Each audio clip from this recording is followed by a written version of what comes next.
నోటిపూత ఇది చాలా మందిని వేధించే సమస్య. దీనివల్ల బ్రష్ చేసుకునేటప్పుడు, తినేటప్పుడు చాలా ఇబ్బందిగా ఉంటుంది.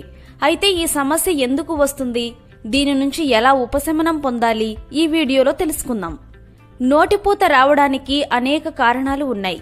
సాధారణంగా నిమ్మ, నారింజ, టమాటా వంటి ఆమ్ల గుణాలు అధికంగా ఉండే ఆహారాన్ని మోతాదుకు మించి తీసుకుంటే ఈ సమస్య తలెత్తుతుంది. శరీరంలో జింక్, ఫోలిక్ యాసిడ్ వంటి పోషకాలు లోపించడం వల్ల అధిక ఒత్తిడి, హార్మోన్ల అసమతుల్యత వంటి సమస్యలు వస్తాయి. ఇవి కూడా నోటిపూతకు దారితీస్తాయి. నోటిని శుభ్రంగా ఉంచుకోని వారిలో, పెయిన్ కిల్లర్స్ ఎక్కువగా తీసుకునే వారిలో కూడా తరచుగా ఈ సమస్య వస్తూ ఉంటుంది. అయితే కొన్ని చిట్కాలు పాటిస్తే ఈ సమస్యకు చెక్ పెట్టొచ్చు. కొబ్బరి నీళ్లు తాగడం వల్ల శరీరంలోని వేడి తగ్గి నోటిపూత నుంచి ఉపశమనం కలుగుతుంది.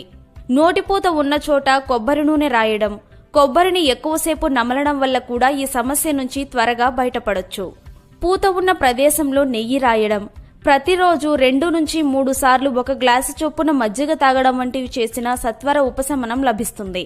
తులసి ఆకుల్లో ఎన్నో ఔషధ గుణాలు ఉంటాయి. నీటిలో కొన్ని తులసి ఆకులు వేసుకుని తాగడం వల్ల కూడా నోటిపూత త్వరగా తగ్గిపోతుంది. ఐస్ ముక్కను తీసుకుని మెల్లిగా మర్దన చేయడం, లవంగం నమలడం, లవంగపు నూనె రాయడం వల్ల కూడా సమస్య తగ్గిపోతుంది. కొన్నిసార్లు నోట్లో కణజాలాలు చిట్లిపోవడం వల్ల నోటిపూత ఏర్పడుతుంది.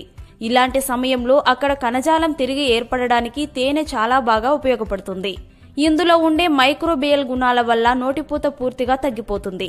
తేనె, పసుపు కలిపి మర్దన చేస్తే ఇది మంచి మాయిశ్చరైజర్ గా పనిచేసి సమస్యను పరిష్కరిస్తుంది.